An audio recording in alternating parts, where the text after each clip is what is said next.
Hello दोस्तों, मेरा नाम है सागर और आप देख रहे हैं एग्जाम्स हब चैनल। दोस्तों आज के इस वीडियो में हम आपके लिए लेकर आए हैं रेगुलर टीचिंग वैकेंसीज़। और यहाँ पर दोस्तों टीचिंग वैकेंसीज़ के साथ में प्रिंसिपल की भी वैकेंसीज़ हैं। सारी वैकेंसीज़ रेगुलर हैं और यहाँ पर आपके लिए आप देख सकते हैं सामने 1342 पोस्ट पर यहाँ पर वैकेंसी अवेलेबल हैं। सबसे पहले मैं आपको बता दूँ कि यहाँ पर आपको पीजीटी और टीजीटी की वैकेंसीज़ देखने को मिलेंगी, प्रिंसिपल की वैकेंसीज़ देखने को मिलेंगी। और साथ ही मैं आपको ये भी बताऊंगा कि यहाँ पर आपको एप्लीकेशन कैसे करना है, क्या आपका सिलेबस रहेगा एग्ज़ाम के लिए, यानी कि इसमें एग्ज़ाम भी कंडक्ट कराया जाएगा, उसका पूरा सिलेबस सब कुछ इसमें दिया हुआ है। पूरा नोटिफिकेशन मैं आपको डिटेल में समझाऊंगा। 22 पेजेस का ये नोटिफिकेशन है। तो चलिए बिना देर के स्टार्ट करते हैं और सबसे पहले आपको दिखाते हैं कि कौन कौन सी वैकेंसीज़ किस सब्जेक्ट में अवेलेबल हैं। तो दोस्तों सबसे पहले आप देख सकते हैं पहली जो पोस्ट है वो है प्रिंसिपल की, जिसमें आप इसका पे लेवल देख सकते हैं। पे लेवल 13 है, 67,700 रुपये इसका पे लेवल है। 110 पोस्ट इसमें अवेलेबल है। इसके बाद आप देखेंगे पीजीटी फिजिक्स में 25 वैकेंसीज़ हैं, पीजीटी केमिस्ट्री में 25 vacancies, PGT biology 22 vacancies, PGT mathematics 35 vacancies. Then इसके बाद आप देखेंगे पीजीटी कॉमर्स में 17 वैकेंसीज़, पीजीटी कंप्यूटर साइंस में 156 वैकेंसीज़। देन टीजीटी इंग्लिश में 255 वैकेंसीज़, मैथमेटिक्स में 169, टीजीटी साइंस में 92। इसके बाद social studies TGT 104, art teacher की 160 वैकेंसीज़ हैं, पीईटी में यहाँ पर 89 वैकेंसीज़ हैं और कंप्यूटर टीचर की 83 वैकेंसीज़ अवेलेबल हैं। और सभी वैकेंसीज़ आप देख सकते हैं यहाँ पर सभी के सामने, ये देखिए रेगुलर लिखा हुआ है, सभी वैकेंसीज़ रेगुलर हैं। तो जो भी लोग इंटरेस्टेड हैं यहाँ पर एप्लीकेशन कर सकते हैं। और अब आपको नीचे इसमें लेके चलते हैं कि इसमें कैटेगराइजेशन आप देख सकते हैं। नीचे यहाँ पर कैटेगराइजेशन भी दिखाया गया है, ये आप देख सकते हैं यहाँ पर। ये कुछ इस तरीके का कैटेगराइजेशन है। टोटल वैकेंसीज यहाँ पे शो की गई हैं, 1342 पोस्ट हैं। और कैटेगरी वाइज यहाँ पे यूआर, एसईबीसी, एससी, एसटी, इसके अंदर भी कैटेगराइजेशन दिखाया गया है, क्योंकि वुमेंस का कैटेगराइजेशन इसमें करके दिखाया गया है। आप देख सकते हैं यूआर यहाँ पे लिखा हुआ है 21 और यूआर में वुमेन के अंडर में यहाँ पे 11 सीट्स इन्होंने शो करी हुई। इसी तरह से यहाँ पर आप ओबीसी कैटेगरी में देख सकते हैं, इसी तरह से एससी कैटेगरी में और एसटी कैटेगरी में भी इसी तरह से कैटेगराइजेशन कराया गया है। इसके बाद आप देखेंगे पीडब्ल्यूडीज में भी कैटेगराइजेशन दिखा दिया गया है। तो जो भी लोग इसमें एप्लीकेशन करना चाहते हैं वो यहाँ पर एप्लीकेशन कर सकते हैं। इसमें कैटेगरी 1, कैटेगरी 2, कैटेगरी 3, कैटेगरी 4 करके बताया गया है, जिसके बारे में यहाँ पे नीचे डिटेल में बताया गया है कि कैटेगरी 1, 2, 3, 4 किससे रिलेटेड है। ओके, इसके बाद हम थोड़ा सा नीचे बढ़ते हैं, यहाँ पर एलिजिबिलिटी क्राइटेरिया देख लेते हैं। एलिजिबिलिटी क्राइटेरिया दोस्तों यहाँ पर आप देख सकते हैं, must be a citizen of India, must be of sound mind and must not be having more than one spouse living. तो ये 3 कंडीशन है जिसके बेस पर आप यहाँ पर एप्लीकेशन कर सकते हैं, इस चीज़ को ध्यान में रखते हुए। देन एजुकेशनल क्वालिफिकेशन की बात करें तो यहाँ पर the candidate must have passed MIL Odia up to MEA standards, सबसे पहली क्वालिफिकेशन ये है। देन इसके बाद है the candidates who have not pass Odia up to MEA standards can apply but they have to pass the examination Odia up to MEA standard conducted by BSc Orissa, जो कि उड़ीसा कटक में जो है कंडक्ट कराया जाता है। तो वो लोग यहाँ पर एप्लीकेशन कर सकते हैं। देन इसके बाद यहाँ पे लिखा हुआ है कि all candidates for post of TGTs, यानी कि जो लोग TGT में एप्लीकेशन करेंगे उनके लिए यहाँ पे देखिए लिखा हुआ है कि मस्ट हैव पास्ड, आपके पास OSS टेट या फिर OTET पेपर 2 जो कि कंडक्ट कराया जाता है BSc और CTET के थ्रू, पेपर जो कंडक्ट कराया जाता है CBSE के थ्रू, इनमें से कोई एक आपका क्लियर होना चाहिए। क्लियरली यहाँ पे मेंशन किया गया है, यानी कि CTET पेपर 2 आपका यहाँ पर क्लियर होना चाहिए, वो लोग यहाँ पर एप्लीकेशन कर सकते हैं। ठीक है, अब इसके बाद थोड़ा सा नीचे और बढ़ेंगे तो यहाँ पर आपको काफ़ी चीज़ें और बताई गई हैं, इनको आप अच्छे से रीड कर लीजिए। इसके बाद जैसे राउंड ऑफ परसेंटेज के बारे में इन्होंने बताया है, तो थोड़ा सा इसको भी डिटेल में ज़रूर देख लीजिएगा, क्योंकि कुछ लोगों के परसेंटेज जैसे 44.99% है, तो उनके लिए यहाँ पर क्या कंडीशंस रहेंगी, तो उसको आप ज़रूर से एक बार रीड कर लें। इसी तरह से यहाँ पर अब आप देखेंगे पोस्ट वाइज यहाँ पर वैकेंसीज शो की गई हैं। प्रिंसिपल के लिए जो है यहाँ पर देखिए मांगा गया है कि masters degree from recognised university आपके पास होना चाहिए एटलीस्ट 45% मार्क्स के साथ, और BEd आपके पास होना चाहिए। आप यहाँ पर एप्लीकेशन कर सकते हैं। फिर यहाँ पर एक्सपीरियंसेस मांगे गए हैं, क्योंकि प्रिंसिपल की पोस्ट है तो एक्सपीरियंस मांगा ही जाएगा। तो यहाँ पर आप एक्सपीरियंसेस देख सकते हैं कि कौन सा एक्सपीरियंस में आप जो है फिट हो रहे हैं, और उसके बेस पर आप एप्लीकेशन कर पाएंगे।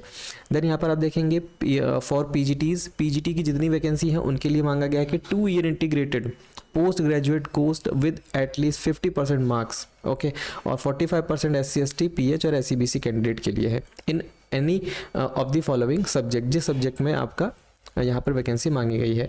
इसके बाद दूसरी जो क्वालिफिकेशन है, अगर आपके पास ये नहीं है इंटीग्रेटेड, तो दूसरा आपके पास ऑप्शन है कि मास्टर्स डिग्री आपके पास होनी चाहिए 50% मार्क्स के साथ में। और दूसरी जो क्वालिफिकेशन है बैचलर डिग्री इन एजुकेशन, यानी कि बीएड आपके पास होना चाहिए। ठीक, इसके बाद है पीजीटी फिजिक्स, इसमें आपके सामने क्वालिफिकेशन दी गई है, तो इसको एक बार ज़रूर से चेकआउट कर लें। टीजीटीज़ का मैंने आपको बता दिया कि उसमें आपके लिए क्या होना चाहिए, ठीक है, वो मैंने आपको सबसे पहले ऊपर ही बता दिया है। तो उसी तरह की सारी क्वालिफिकेशन लगभग सब में है, थोड़े थोड़े चेंजेस आपको देखने को इसमें मिलेंगे। तो एक बार ज़रूर से इसको रीड आउट कर लें, स्पेशली ये जो क्वालिफिकेशन है, एलिजिबिलिटीज़ हैं, इनको चेक आउट कर लें। एज आपकी जो रहेगी वो एज ऑन 1/1/2024 के अकॉर्डिंग देखी जाएगी। For the post of principal इसके लिए जो एज है वो 50 years of age and above 32 years, 32 साल से ऊपर एज होनी चाहिए और 50 साल से कम होनी चाहिए। ओके, और यहाँ पर आपको 5 इयर्स का रिलैक्सेशन प्रोवाइड किया जाएगा SC ST कैटेगरी के लिए, यहाँ पे देखिए लिखा हुआ है। और PWDs के लिए रिलैक्स बाय 10 इयर्स, 10 साल का रिलैक्सेशन दिया जा रहा है। एंड फॉर अदर पोस्ट के लिए यहाँ पर इसमें लिखा है कि जो मिनिमम एज है वो 21 और मैक्सिमम एज इज़ 38, तो वो लोग यहाँ पर एप्लीकेशन कर सकते हैं। देन इसके बाद थोड़ा सा नीचे बढ़ते हैं, तो यहाँ पर आपको अदर डिटेल्स मिल जाएंगी। ठीक है, अगर आप कहीं पर वर्किंग है तो नो ऑब्जेक्शन सर्टिफिकेट ज़रूर प्रोवाइड कर दें।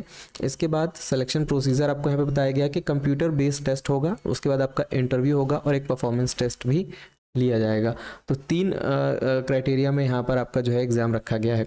देन इसके बाद देखेंगे the online question paper will be bilingual, paper आपका बाइलिंगुअल होगा, English and Odia languages only, 2 languages में आपका पेपर ये अवेलेबल होगा। The candidate will be required to report at the examination centre at least 90 minutes before, तो 90 मिनट पहले आपको examination centre पहुंचना है। एग्जामिनेशन सिटीज़ आप देख सकते हैं, टोटल 11 एग्जामिनेशन सिटीज़ आपको यहाँ पे शो की गई हैं, तो यहाँ पर आपको एग्जामिनेशन सेंटर मिल सकता है इनमें से कोई भी। देन इसके बाद थोड़ा सा नीचे हम विजिट करते हैं और यहाँ पर इसमें लिखा हुआ है कि clearly indicate their preferences for any, और आप यहाँ पर एग्जामिनेशन फॉर्म में 3 एग्जामिनेशन सेंटर्स को फिल करेंगे। ठीक है, उसी में से आपको कोई एग्जामिनेशन सेंटर दे दिया जाएगा। फिर आप थोड़ा सा नीचे बढ़ेंगे तो यहाँ पर आपको आइडेंटिटी वेरिफिकेशन, बैकग्राउंड चेक, इसके बाद आपका जो SC ST OBC का सर्टिफिकेट है ये आपके पास होना चाहिए जो लोग कैटेगरी वाले हैं। इसके बाद थोड़ा सा नीचे और बढ़ते हैं, आपको ऑनलाइन पेमेंट यहाँ पर करना है। ठीक है, अब हाउ टू अप्लाई, एप्लीकेशन कैसे करना है उसके लिए आपके सामने वेबसाइट दी हुई है, वो अभी मैं आपको ओपन करके दिखा दूंगा कि कहाँ पर किस प्रोसेस के थ्रू आपको विजिट करना है। लास्ट डेट जो एप्लीकेशन की है वो है 30 अप्रैल शाम 5 बजे तक आप एप्लीकेशन कर सकते हैं। ओके, और इसके बाद यहाँ पर इसमें लिखा हुआ है पेमेंट करने का शायद टाइम इन्होंने थोड़ा एक्स्ट्रा दे रखा है जो कि है 2 मई 2024 रात 11:45 तक। ठीक, इसके बाद है स्टेप्स फॉर अप्लाइंग, ये फिर उन्होंने वही चीज़ें बताई हुई हैं। थोड़ा सा नीचे बढ़ते हैं और आपको अब बताते हैं कि सिलेबस आपका क्या रहेगा। ये देखिए, ये है स्कीम ऑफ एग्जामिनेशन, प्रिंसिपल के लिए देखिए क्या प्रोसेस रहेगा वो इन्होंने यहाँ पे बताया हुआ है। ठीक, इसके बाद आप यहाँ पे देखेंगे सबसे पहले देखिए पार्ट 1 में लैंग्वेज प्रोफिशिएंसी टेस्ट होगा, general awareness and computer literacy 40 marks का, और इसके बाद आपका एकेडमिक से रिलेटेड 30 मार्क्स का पेपर होगा। और इसके बाद आपको यहाँ पे इसके अंडर में जिसमें कि child development and pedagogy 10 question होंगे इससे related, prescriptive in education and school organisation 10 question इसके भी होंगे, टीचिंग मेथडोलॉजी होगी, और पार्ट 4 के अंदर फिर एडमिनिस्ट्रेशन एंड फाइनेंस से रिलेटेड 70 क्वेश्चन आपसे पूछे जाएंगे और इंटरव्यू के 60 क्वेश्चन होंगे। तो टोटल जब इस तरह से आप करते हैं तो 200 मार्क्स का आपका ये टोटल हो जाता है। इसके बाद आप यहाँ पे देखेंगे train graduate teachers English, math, science and social studies, इनके लिए क्या रहेगा, तो इनके लिए भी यहाँ पर आप देख सकते हैं कि इनके एग्जाम में क्या क्या चीज़ें पूछी जाएंगी, क्लियरली यहाँ पे एक दो इन्होंने मेंशन किया हुआ है। इसी तरह से पीजीटीज़ के लिए, पीजीटी के लिए यहाँ पर देखिए पार्ट 1, पार्ट 2, पार्ट 3 ये सब करके यहाँ पे टोटल इन्होंने बताया हुआ है। तो आप इसको अच्छे से रीड कर लें, क्योंकि अगर हम एक एक डिटेल में आपको बताएंगे वीडियो काफ़ी लंबी हो जाता है। ठीक है, इस वजह से आप जो है इसको एक बार अच्छे से रीड कर लें। नोटिफिकेशन आपको हमारे टेलीग्राम चैनल और व्हाट्सएप चैनल दोनों ही जगह पर मिल जाएगा। और इसके बाद देखेंगे फिजिकल एजुकेशन वाले जो लोग हैं उनका जो टेस्ट होगा उसमें क्या क्या चीज़ें आएंगी वो भी इन्होंने अलग से बताया हुआ है। आर्ट टीचर और कंप्यूटर टीचर के बारे में भी इन्होंने अलग से बताया हुआ है कि इनके एग्जामिनेशन स्कीम जो है क्या रहने वाली है। तो आई होप ये सारी चीज़ें आपको क्लियर होंगी। और इसके बाद आप देख सकते हैं ये ग्रेवांस फॉर्म है आपके सामने लास्ट पेज पर दिया हुआ है। और अब हम आपको लेके चलते हैं डायरेक्टली इसके पोर्टल पर और एक बार देखते हैं कि इसका एप्लीकेशन प्रोसेस है कैसे। ओके, तो दोस्तों हम आ गए हैं इसकी ऑफिशियल वेबसाइट पर जो कि है ओडिशा आदर्श विद्यालय संगठन। यहाँ से आपके लिए एप्लीकेशन ये आए हुए हैं। इस वेबसाइट पर आप थोड़ा सा नीचे विजिट करते हैं तो यहाँ पर आपको रिक्रूटमेंट वाले सेक्शन में यहाँ पर मिल जाएगा link for application for OMAV। इस लिंक पर आपको क्लिक करना है, आपके सामने ये फॉर्म ओपन हो जाएगा। ये देखिए सबसे पहले रजिस्ट्रेशन फॉर्म ही आपके सामने आएगा। यहाँ पर आपको पोस्ट सेलेक्ट करनी है, किस पोस्ट के लिए आप एप्लीकेशन करना चाहते हैं। मान लीजिए TGT इंग्लिश आपको करना है, पोस्ट कोड ऑटोमेटिकली आ गया है। देन कैंडिडेट नेम यहाँ पर आपको लिखना है, यानी कि अपना नाम आपको लिखना है। इसके बाद फ़ोन नंबर 2 बार आपको लिखना है और एक अल्टरनेट फ़ोन नंबर आपको यहाँ पे लिखना है। इसी तरह से ईमेल एड्रेस 2 बार लिख करके सेम।